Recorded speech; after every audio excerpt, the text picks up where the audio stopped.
Would I rather be feared or loved? Easy, both. I want people to be afraid of how much they love me. Matt Skraby wraps up a full day of live and local sports talk. And that is the whole problem with aliens. You just can't trust them. Occasionally you meet a nice one, but usually they turn out to be some kind of big lizard. The Skraby Show starts now on 97.3 The Fan.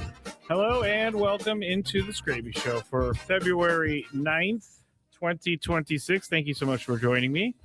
We're going to be talking about a lot tonight. We're going to be talking about somewhat of the Olympics. So I'll update you on Finnmark and how many medals they have if you just missed the end of the show. Tony is hilarious sometimes. And we were just sitting here watching curling and then watching like freestyle skiing. And he was like, "Oh, isn't that the country? Isn't that girl from Finnmark?" We're like, "Finnmark," but yes, Finnmark is Tony's special country. We're going to talk about the Padres as well, and we're going to talk about the Super Bowl. The Padres have they told me something over the weekend, and I'll tell you what they told me in just a second. We're also going to go through MLB TV and the season pass and how it's going to work with ESPN. It's complicated, and I will fill you in on that, but it is complicated, and you're going to have to jump through some extra hoops to see what's going on this year for baseball. So I'll tell you all about that. It's like, it seems scary in the beginning, but once you kind of understand it, I guess it's not so scary. But it doesn't really, I don't really like it. I don't really like it at all. It's a lot of work. We started off with, let's see. We started off with on the chat. If you would like to watch the show, you can. You can go to YouTube, search 97.3 The Fan, search at The Skraby Show. Or you can go to X at Matt Skraby or Facebook 97.3 The Fan. But J-Mac said, Matt Skraby, Darnold's better than Purdy until proven otherwise now. I can't really argue with Darnold winning a Super Bowl. I think if you put Brock Purdy on that team, I think Brock Purdy wins the Super Bowl as well. But I can't put Brock can't put Brock Purdy ahead of Sam Darnold if we're looking at Super Bowls, okay? If we're looking at Super Bowls. Now, do I think that Sam Darnold could, lead a team and be the focal point of a team? I think we saw that he doesn't need to be. And that's not his job. His job wasn't to come in and be a guy who was going to light up the scoreboard. His job was to be a facilitator, a game manager, being a game manager, and don't turn over the ball in the playoffs. He turned over the ball quite a bit during the regular season, but Sam Darnold did not turn over the ball in the playoffs. And I think that is one of the biggest accomplishments of the entire playoffs, because that's not easy to do. You're playing the best defenses in the league. I would assume at some point you're going to get strip sacked like Drake May did last night. It's very difficult to go through. And it's very difficult to go through an entire playoffs without turning the ball over as a quarterback. So that's what he did. And Sam Darnold is a Super Bowl champion because of it. I don't want to take anything away from Sam Darnold. I know that there are a lot of people who do want to take stuff away from Sam Darnold. But you still have to. He still made throws. He still did what he needed to do to win. And it just helps that he has Kenneth Walker and Jackson Smith and Jigba, even though JSN was out for a lot of the second half. Sam Darnold did his job. So I'm not going to take anything away from Sam Darnold. I do think it's very strange when people are like, oh, well, he didn't deserve this Super Bowl. He didn't deserve the Super Bowl. Come on. He actually, last year, 14-3 with the Vikings, had a terrible playoff game. This year he wins the Super Bowl. So I'm not going to say anything bad about him. And I can't even compare him to Brock Purdy, because Brock Purdy is 0 for 1 in Super Bowl play. And Sam Darnold is 1-0 for Super Bowl play. I mean, I thought I was having a conversation with someone in the hallways earlier, and I thought the Super Bowl was not boring, but if you're going to have a game with very little scoring for most of the game, then I'm okay with having a historic performance like what the Seahawks defense did. Like I'm okay with seeing something like that because as long as you're seeing something that you haven't really seen before at a Super Bowl, or as long as you're seeing some great play happening, I'm okay with that. I'm not going to call it boring. And at the end, there was some scoring. The score definitely didn't reflect the game. But if you're looking at some of the stats, and I think Drake May is getting thrown under the bus for this loss. His linemen were awful. They were really, really bad. Like, it was historically bad for at least his left tackle. I think his name was Will Campbell. It was like Drake May had zero time to throw. Now, did he start getting panicked? Did he start playing like a second-year quarterback? Yeah, he did. He started playing like a second-year quarterback who was trying to make things happen because nothing was going right for him. And so in that regards, I do think that is unfortunate for him because I don't really think that he is the one to blame for the Patriots doing what they did. I mean, the Patriots defense hung in there for a while. It just couldn't keep up. And through 3 quarters last night, Drake May was 8 for 14 with 60 yards and 1 lost fumble. He was sacked 6 times. His left tackle gave up the most pressures in a game all year. The first 9 possessions for the New England Patriots yesterday: punt, punt, punt, punt, punt, punt, punt, punt, fumble. Like, that's hard to watch if you're a New England Patriots fan. So I really feel bad for Drake May in this whole scenario because it's not his fault. The media built him up to be the second coming of Tom Brady, and who knows? I think that he could be a good quarterback. But for the entire postseason, the offense scored 60 points in 4 games. And that's not a lot. That's not a lot. So they're going to have to figure it out. But they did get to the Super Bowl after having a terrible year last year. Seahawks, I think I can stomach this with the Seahawks winning because they were indeed the best team in the NFL. So it's okay that the best team in the NFL actually won. And even the punter of the Seahawks was incredible yesterday. There were at least two punts inside the 5 that I can remember off the top of my head. And then most of those punts were placed perfectly for the Seahawks. That is like when your punter is performing like that, everything is working for you. And the Seahawks, it was a game going into it. I think a lot of people thought there wasn't going to be much of a contest, and it wasn't much of a contest. But yeah. J-Max says the Seahawks winning and 49ers home has got to hurt a little bit. It doesn't hurt. I don't really care. As I said last week, Seahawks have 2 Super Bowls. The 49ers have 5. So come on. Keep winning Super Bowls, and maybe we could compare you to the 49ers. Let's see.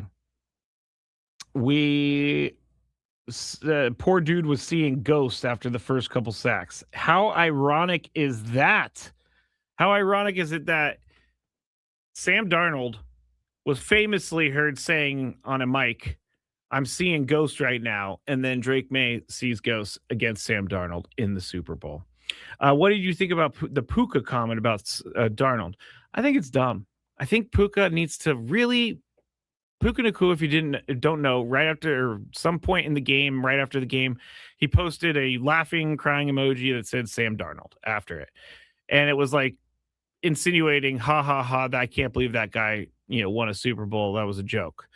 And Ernest Jones, the linebacker for the Seahawks, said, "Aren't you at home right now?" kind of thing. So I think Puka is not very smart in that regard. Puka has been very strange in the last, 2 months. A lot of stuff has just followed him around. He had that whole thing with the live stream where he said that the referees like to be on TV, so they're calling penalties, which I have a friend who's a massive Rams fan and fully believes that Puka Nacua has hurt the Rams with the referees because they're not going to call pass interference on him anymore. But Puka, I don't understand. He just needs to stay out of his own way. He seems like a guy you can like, but I have not liked anything that guy has done in the last 2 months. And if I'm the Rams, I'm like, man, can you please get out of your own way? And I'm also thinking about, I don't even know if they can do this, but I'm thinking about taking social media away from Puka. He needs to figure it out, because you're just putting your team your team in a negative light. You're putting yourself in a negative light, and people and teams are just going to try to beat you because you trash talk them on social media. You got to learn. You got to learn. David says, I feel like Puka is letting his success get to him. Possibly. I mean, kind of, I can't say it seems that way, but it feels that way. I would think that, being a guy like Puka coming out of BYU, not being a really big name in the draft, and then coming on the scene as a rookie and just tearing up the NFL, and just the world is opened up to you when you're a Los Angeles Ram and you're playing in Los Angeles. I think that maybe Puka wasn't ready for all that success so quickly. Who knows? But I don't know. I would not be a fan of Puka Nacua if I was a teammate of his, because, and what about the live streaming in the locker room that he did during the season? And a player actually asked him to stop live streaming because it's banned to live stream in the locker room, but Puka did it anyway. But it just also looks like you're a sore loser when you put up a laughing, crying emoji and then Sam Darnold. It just looks bad. It makes you look like a sore loser, and it makes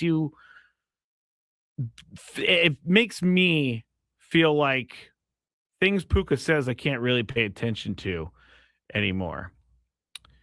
The funny thing is, the Rams were the best. They were the best team until that Thursday game in December, and after that, the Seahawks became the best. I mean, they took it over. I can't really take it away from them, and I'm not going to take it away from the Seahawks. Like I said earlier in the show, this edition of the Seahawks is much more likable than the version of the Seahawks with the Legion of Boom, because the Legion of Boom was in your face and they wanted you to be mad at them. But this Seahawks team kind of, they're much more likable. So I don't have any hatred towards the Seahawks team, but I will want my 49ers to beat them and win the division next year. All right. That's the Super Bowl. When we get back, Paul Goldschmidt was signed by the Yankees over the weekend. There's some news on the Padres. Also, we're going to talk Nick Martinez, Marcell Ozuna, and I'm going to dive into AJ Preller's head a little bit if I can. I'm not sure if I can, but we'll do that when we get back here on the Skraby Show, 97.3 The Fan. There's a myth that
Matt Skraby broadcasting live from the Bill House Studios. We know how. Just got a bunch of Olympics on the TV. I didn't get a chance to get into this much, but if you're not using the Peacock app for the Olympics, then you're missing out. You are missing out because it is organized very well, and it is easy to find everything. So if you don't like the coverage, like I'm not a big fan of the coverage of the Olympics now that we have choices that they put on the main NBC channel at night, so you can rewatch everything, and you're forced into watching what they want to show you. But the Peacock app, you can go and any of the events that have happened throughout the day, you can go and just click on those events itself, and they give you the entire broadcast of that event, so you don't have to wait around to try and see something if you want to, like on the main NBC channel at night. So I would check it out if you are an Olympic fan, because it's been a kind of a game changer for me, at least. I've been watching all the stuff that I want to watch. I don't know how many people are actually into the Olympics, and I don't even really know why I'm into the Olympics, but I've always loved the Olympics, and my family's always loved the Olympics. That's probably why that I was in a family that watched the Olympics all the time. So anyway, there's your update on the Peacock app and the Olympics coverage. I approve of what they're doing with the Peacock app. I also have to say this, like when I imagine a Winter Olympics, I imagine the views that we're seeing here in Italy. Like these views are incredible. They got mountains everywhere, snow everywhere.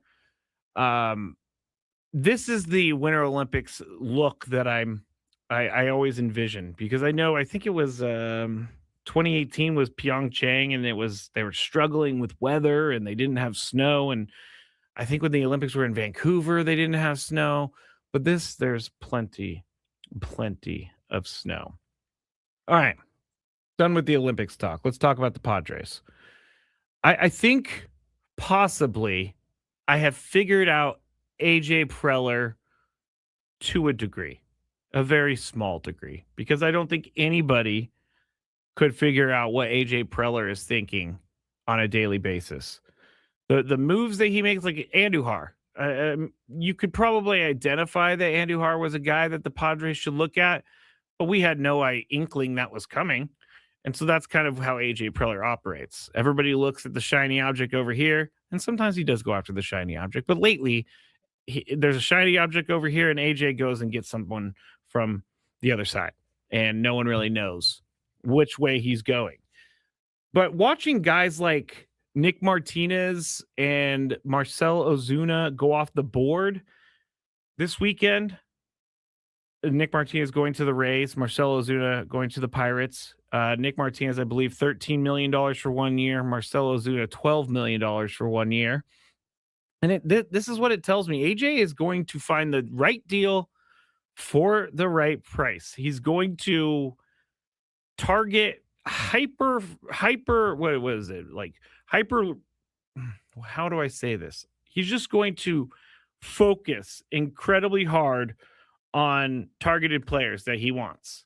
And so there's no use in me saying, well, I think he should get this guy, because I don't even know if that's someone that they're interested in.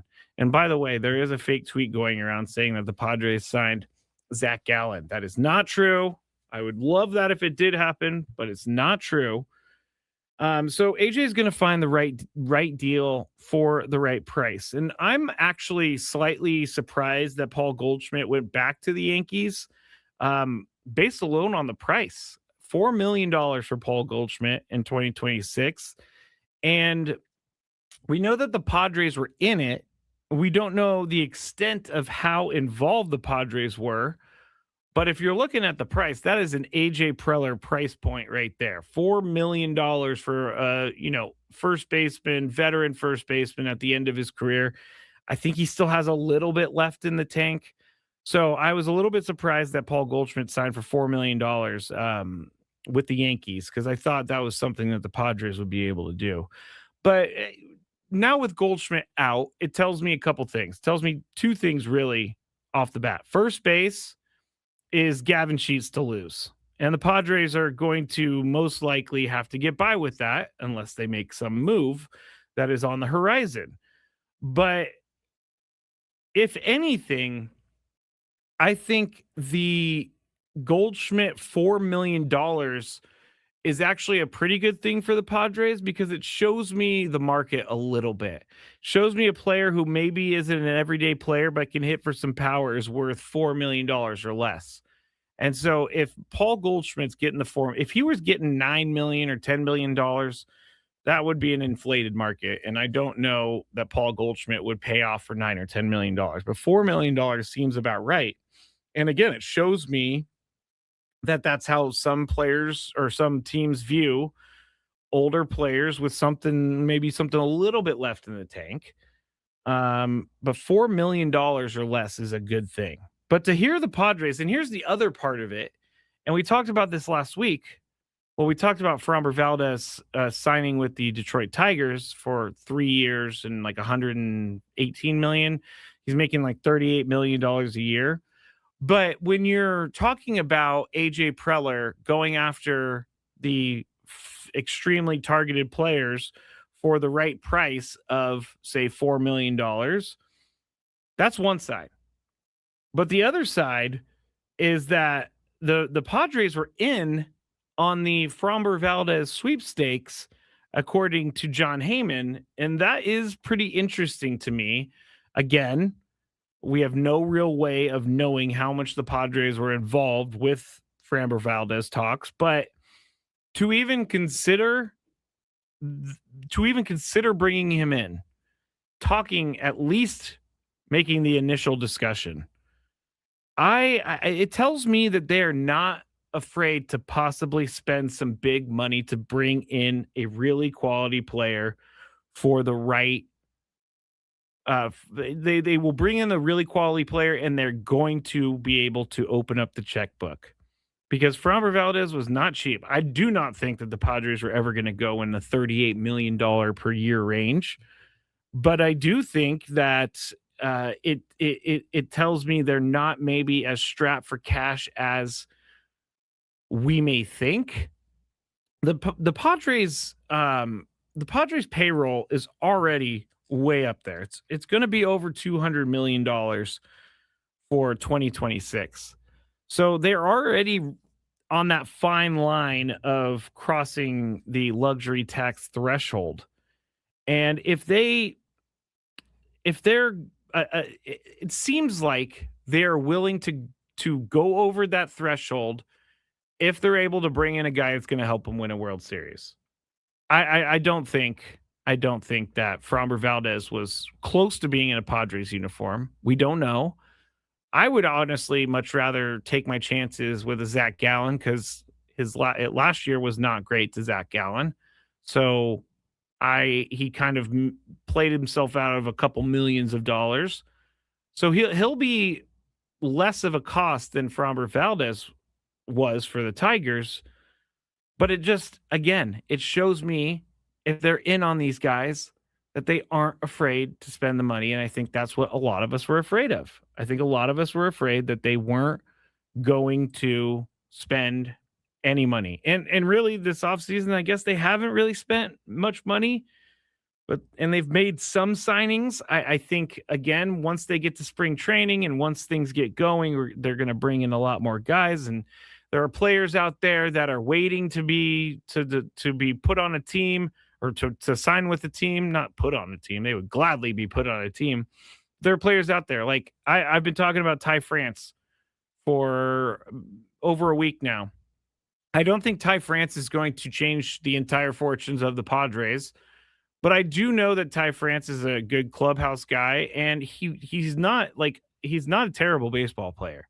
I'm not sure why some teams don't want to hang on to him and see what he could do, but Ty France would be able to come to this team for a lower price. I do like Ty France in that regard. Have, a Ty France, Gavin Sheets type of first base situation. Not the worst thing in the world. J-Max says, AJ has shown that he's not afraid to sign players last minute to get a deal. That is true. And Nick Pivetta is one of those guys.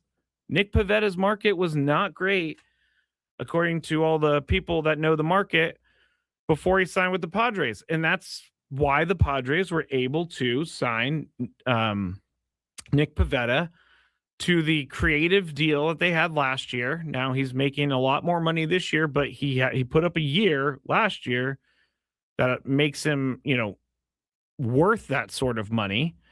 But last year they had a deal where he was going to get paid very little, and then he was going to get paid a lot this year. And that's the kind of things that AJ is good at doing. And AJ Preller is going to bring in those guys that maybe don't think their market is as barren as it seems. But each year in spring training, we see guys that come in, and it's not just the Padres. It seems like more and more guys are getting signed late in the process, maybe right before spring training or just as spring training starts. So it's not like this is, AJ is really behind on building this team. Again, they already have most of their positions set. They're just looking for depth now. They desperately need depth because they do not have great depth right now. Andujar helps on the depth, but they're going to have to figure out more Miguel Andujars, guys that are pretty good, but aren't necessarily getting looks from teams. So, hey, we'll bring you in for $4 million, that type of thing. Ty France, I think, would get $6 to $8 million. You know what I could do? I can go to Spot Track and see what their market value for Ty France is. And they're saying he's probably around the $1.7 million range. The $6 to $8 million I was seeing from the chat seemed like a little bit too much, because I don't know that Ty France has made a ton of money in his career. But last year he finished his season with the Blue Jays, and he was signed in 2025 to a 1-year deal with the Twins for $1 million, which was a free agent contract. His arbitration in 2024 with the Mariners, he was making $6.7 million. So it's looking like you can get Ty France for, what is it, pennies on the dollar? Is that the saying? You can get him for $2 million, let's say. I would do that. He's a good depth piece. Can play first base. Guys already know him. Everybody already knows his work ethic. I think that's a pretty good person to look at least. You have to at least look at. I'm sure that AJ Preller is doing that. Trevor says he's worth $4. Get him for $2. Good signing. Hey, I'm done. Or if that's the case, done is what I meant to say. Do that. Bring him in. He's not a Matt Carpenter. He's not a Jason Hayward. He's not a Nelson Cruz. He's not guys at the end of their career that are trying to see if they have anything left. I still think that Ty France has something left. And I wouldn't be surprised if we heard something about him sooner rather than later, because obviously spring training is starting. I actually saw Sammy Lev put up a picture of himself going to spring training and driving there with all of his stuff that he's going to have to live in Arizona for like 2 months. All right. Oh, I'm just looking at the camera and my hair is a mess. So if you want to see my hair being a mess, then you can go to my camera at the Skraby Show. You can see how what I look like, what the studio looks like, all of that. We're broadcasting from the Bill House Studios here on 97.3 The Fan. We know how. When we get back, I'm going to explain this whole ESPN MLB TV thing to you, and we also have the Daily Gripe, so stick with me. Ben and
All guests on 97.3 The Fan join us on the David P. Shapiro Fan Hotline. David P. Shapiro, criminal defense attorneys helping good people regain control of their future when charged with a crime since 2010. Visit davidpshapirolaw.com. Matt Skraby here. Odyssey, Palace, Bill House Studios, I should say. We know how. 97.3 The Fan. Been talking Olympics, been talking Super Bowl, been talking baseball. And we're about to talk about the MLB TV subscription and how it's going to be available with ESPN. And so we need to talk about that a little bit before we get out of here for today. But I'm watching this, like, back to the Olympics. I'm watching this freestyle skiing. I don't know exactly what it's called, but they have a bunch of like rails and they have to jumps and they can go backwards and things like that. I was telling the guys in a break earlier today, I used to try to snowboard a lot. And I used to really, really, really want to be good at snowboarding. And so I'd go up with my friends and we would snowboard and we would all be pretty terrible at it. But I got the great idea. I wasn't like horrible. I could go down a hill for sure, but I wasn't great. And I haven't snowboarded in so long. I don't know if I want to because I'll probably end up hurting myself pretty bad if I were to do that now. But I was telling the guys that we went to like this snow park at Snow Summit or whatever, and they had a bunch of rails and they had like a half pipe, which I didn't do obviously, but they had all this like snow park where you get to go and you get to hang out and do cool things. And we were all watching snowboarding videos where they're doing tricks. And so we all wanted to be cool like that. But I wanted to do a rail real quick. And we're talking about snowboarding, everybody. But I went up on the little ramp. I got onto the rail. As I was going down the rail, I slipped off the rail and I came right down on my tailbone. And I got to tell you, I have never, ever felt before in my life where I was in so much pain that I was about to throw up. And that's exactly what happened. And I hit the thing and it hurt so bad that, like, I'm not even kidding. I blacked out for a second. And I didn't know what to do because I was just lying on the ground and it really, really hurt. And the next couple weeks were brutal. I don't know if anybody's ever like hurt their tailbone, which I think it's a weird thing that we do have a tailbone because we don't have tails. We may have had tails at one point, but you know what I'm trying to say. But it is painful when that happens. It is painful when that happens. Yeah. Bringing back those memories makes me feel the same way I was on that mountain. So if anybody is good at snowboarding and everything like that, I appreciate you because I will never try to do one of those rails again. Never, ever, ever, ever. Renee on the chat is just laughing at my misfortune, which I guess is fair because it did hurt. But anyway, that was not my finest moment on the snow. Renee said wakeboarding only for me. I tried wakeboarding one time, well, a couple times actually, but I've always had a hard time with like water skiing. And so wakeboarding, I finally got up on the wakeboard and I was going a little bit and we got a little bit too fast and everybody in the boat thought it was hilarious that I was freaking out. But I hit some, part of the water and went face first down. And that was also one of my last times ever wakeboarding. I am not one of those people that is I am one of those people who will try things. I'm not one of those people who will be able to figure it out anytime soon. Rod says, I draw the line at skateboarding. J-Mac says, no skateboarding for you. I've done skateboarding. I've also fallen very hard before. That was back in my drinking days. So that was just my fault completely. Trevor says, imagine if you were in skis and hit the rail dead center. I do not want to imagine that whatsoever, Trevor. All right, so MLB TV is always kind of confusing for people, and the Padres are, produced by Major League Baseball. I know a lot of other teams are going to be produced by Major League Baseball, but here is the title to the article on Awful Announcing that I saw. If you want MLB.TV this season, you'll need to jump through ESPN's hoops. Now, the title immediately got me to click because I like this stuff. But I think the title's a little misleading. But here we go. Initially, before all this with ESPN happened, it seemed like you were going to get to use MLB apps for MLB TV. But that is not the case anymore.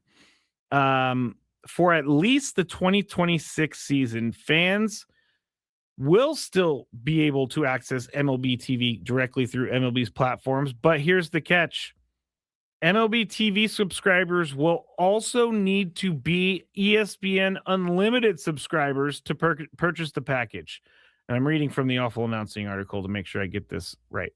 In other words, MLB TV is now behind a double paywall. You'll need to purchase MLB TV, which is priced at around $150 per season for new subscribers and $135 for returning subscribers, in addition to the ESPN Unlimited plan, which is $30 a month. So you have to pay the $150 or the $135 for MLB TV, and then you have to pay ESPN Unlimited $30 a month. So you put that at $360. So now we're spending $510 around to watch baseball for the season. This is where their title is a little misleading, because there are some ways to get around this ESPN Unlimited mandate. And MLB TV offers a free month of ESPN Unlimited upon sign up. MLB TV subscribers can cancel ESPN Unlimited subscription during their free trial and still retain access to MLB TV throughout the entire season. If you have already have access to ESPN Unlimited through your cable, satellite, or virtual TV provider, there's no need to pay the extra $30 a month. Additionally, if your MLB TV subscription is set to be auto-renewed from last season, you will not need an ESPN Unlimited subscription. So I say all of this to say baseball has made it very confusing on how to watch your team. There are going to be many angry people, I feel like, because they're not going to be able to figure this out. And I don't blame them for being angry. Because as Awful Announcing points out, there's going to be subscribers, MLB TV subscribers, that are going to be fooled into paying for the ESPN Unlimited subscription that they don't need, either by failing to cancel during the 1 month free trial or paying the $30 a month when they already have ESPN Unlimited included in their TV pay bundle. Long story short, ESPN and baseball are trying. Well, I'm going to say this. ESPN is trying to confuse us into paying them more money, because how many people know if they have the ESPN Unlimited subscription already that is included with your cable TV or your virtual TV? I don't think a lot of people know that. Like, I would have to go check and see if I had access to that. I don't think I do. I don't get CBS Sports Network, so I guess I wouldn't get ESPN Unlimited. But this is where I'm a little ticked off about this, because it's it's the whole having to pay now to access your sports and you did have to pay a little, you had to pay before, but now we're really getting into the muck, muck, muck, where you're trying to kind of muddy things up, and it's not very straightforward, and it's confusing, and you're maybe going to opt in for something that you're going to pay $30 a month for and you don't need it, or you're going to forget to cancel your subscription and then it's going to automatically debit. This is not good. And they're going to have to figure this out because people should be able to easily watch their team. And it doesn't seem like people are going to easily be able to watch their team if you have to jump through all these hoops. Jay says, I have to pay $510 to watch the Padres. No, let me start that over. You don't have to pay $510. You might have to pay up to $510 because you have to pay for the MLB TV subscription, and then you may have to pay for an ESPN Unlimited subscription at $30 a month. So say you just do it for the baseball season, 9 months. It's less than $500. But if you have none of these and you want to watch on the MLB TV app, then you're going to have to get these. Chuck, that is a great comment. All these microtransactions make it atrocious. That is a great way of putting it. Microtransactions. That is exactly what this is. And it's no different. I signed up for a trial of something years ago. I'm trying to remember what it was, but it was a streaming service, and I can't actually remember which streaming service it was. But this was back before cancellation laws were in effect. But they made it so difficult for me to figure out how to cancel my account that I actually just gave up and kept paying them. And this is how I think this is going to go. People are going to end up giving up and just paying. And people are going to pay when they don't need to pay. So I'm just tired of it. I'm tired of all the extra costs. I'm tired of having to pay a bunch of money to see my team. I'm tired of having to download a bunch of apps. Like, I know the whole cable thing was getting out of control. And I do like streaming, and I do like the apps. I could stream. I don't mind streaming. It's the millions of hoops that you're jumping through to make sure that you can watch your sport, and then it's also to make sure that you can't find a way out, so you continue to pay. Trevor's asking, I'm not going to get my Padres channel on my DirecTV. You will. This is for MLB TV only, MLB.TV. So people that watch online or watch through an app or something like that. Like they don't have Spectrum or they don't have DirecTV or anything like that. And so they have to watch it MLB.TV, which is how I watch it a lot on my phone. I watch it on MLB.TV. Now I'm going to have to download a bunch of different things to try to figure out how I'm going to be able to watch it on the ESPN app. It's a lot. It's a lot. Jay says, I have not watched ESPN in years or have cable in years. I guess I won't be watching this year. I don't think you're listening, Jay. You can pay, this isn't any different. MLB.TV was always around $150 for the season. So that's not any different. The difference is you now have to sign up for the ESPN Unlimited app, and you might have to pay to use the ESPN Unlimited app. So, Jay, I don't know how you were watching yours before, but if you were, say, watching it on DirecTV, going to be fine as long as you keep paying for it. But if you were an MLB TV subscriber, it's going to be a little different for you. Clay says, I'm going to figure it out when the season starts. I believe I will be fine. I think Clay's probably right. You will be fine. And I know that was confusing, but that's what they're going to have us do. So we got to get on top of this right now. What's annoying Skraby today? Let's find out. It's time for the Daily Gripe. See, Jay is a streamer, so Jay is going to have to probably deal with all of this stuff with MLB TV and ESPN. Now, again, there are caveats to this. There are caveats. But go to awfulannouncing.com. You'll see it on there. And you can read it for yourself. Maybe that will make it a little bit more easy to understand. All right. Here is my daily gripe for today. I went and golfed over the weekend, and I played actually really well. Front nine, shot a 40, 2 birdies at Mission Trails. It was one of my better starts to a golf round ever. And then I fell apart and shot 51 on the back. But anyway, 91, I'll take it for not really playing too much.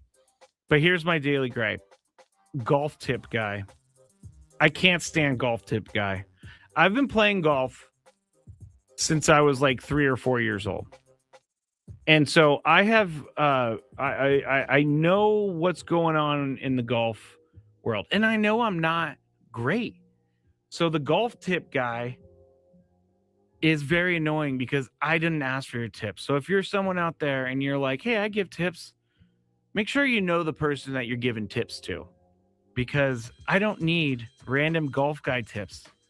I was at a driving range like months ago, and this guy was watching me, and I was like, why is this guy watching me? And he just starts going, well, if you put your shoulder here and you blah, blah, blah. And I was like, thanks, got it kind of thing. But he wouldn't leave me alone. Don't be, as Clay says, unsolicited golf tip guy. That is my daily gripe. It's very annoying. I'm not great at golf, and I know that, and I'm okay with it. So I don't need tips. All right, that's it for me. Talk to you all tomorrow. Have a great night, everybody. Nobody knows Santa